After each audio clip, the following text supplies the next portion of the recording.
শুভ দুপুর বন্ধুরা, তোমরা সব কেমন আছো? আমি মোটামুটি ভালো আছি। তো আজকে মকর সংক্রান্তি, তো আর এমনিতেও মঙ্গলবার, তাই আজকে একটা জিনিস বানিয়েছি, সেটা হচ্ছে গরমা গরম খিচুড়ি। এখানে দেখো বড় বড় ফুলকপি দেয়া রয়েছে, আলু দেয়া রয়েছে, এই দিয়ে খিচুড়ি বানিয়েছি। আর এইখানে দেখো আলু ভাজা, বেগুন ভাজা আর পাঁপড় ভাজা, এই তিনটে করেছি। আর পাঁপড় ভাজাটা তোমাদের দাদারও এখানেই রয়েছে, কারণ এতে দিলে, পাতে দিলে না পাঁপড়টা নরম হয়ে যাবে, ওই জন্য এখানে রেখেছি। তো চলো খাওয়া দাওয়াটা শুরু করি। আর তোমাদের কি বন্ধুরা খাওয়া দাওয়া হয়ে গেছে? আমার আজকে একটু তাড়াতাড়ি হচ্ছে, আজকে 4টে বাজে। তো চলো খেয়ে দেখি কেমন হয়েছে খিচুড়িটা। ছেলে খেয়েছে, তার আগে বললো মা ভালো হয়েছে। আমি এখনো খাইনি, খেয়ে দেখি।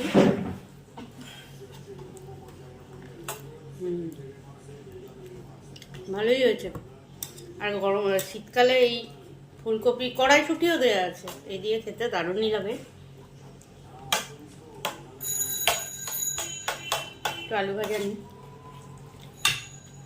আর তোমাদের দাদাও খেতে বসে গেছে, দেখাচ্ছি, দেখো ভালো হয়েছে। ওই বলেছিল আমাকে আজকে খিচুড়িটা বানাতে।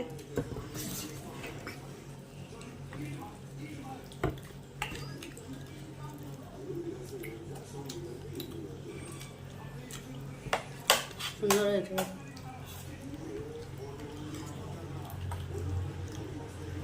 আর কার কার বাড়ি পিঠে পায়েস হচ্ছে আমাকে কমেন্টে জানিয়ে। আমি করছি না, কারণ আমরাও তো পিঠে পায়েসটা ভালোও খাই না, আর পিঠে পায়েস খেলে না খুব একটু গ্যাস অম্বল হয়।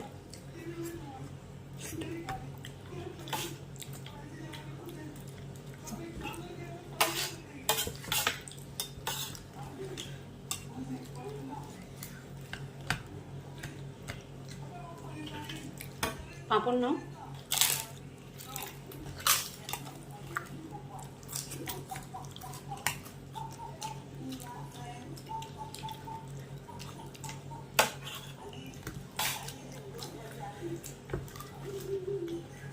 খুব টেস্টি হয়েছে, তাই না বলো?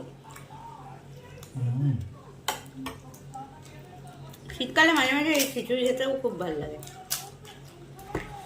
অ্যাকচুয়াল আজকে নিরামিষ দিন, তো আজকে এই মুগের ডালের করতে হয়। মুগের ডালের করতে গেলে বড্ড গ্যাস হয়, ওর জন্য খেতে চাই না।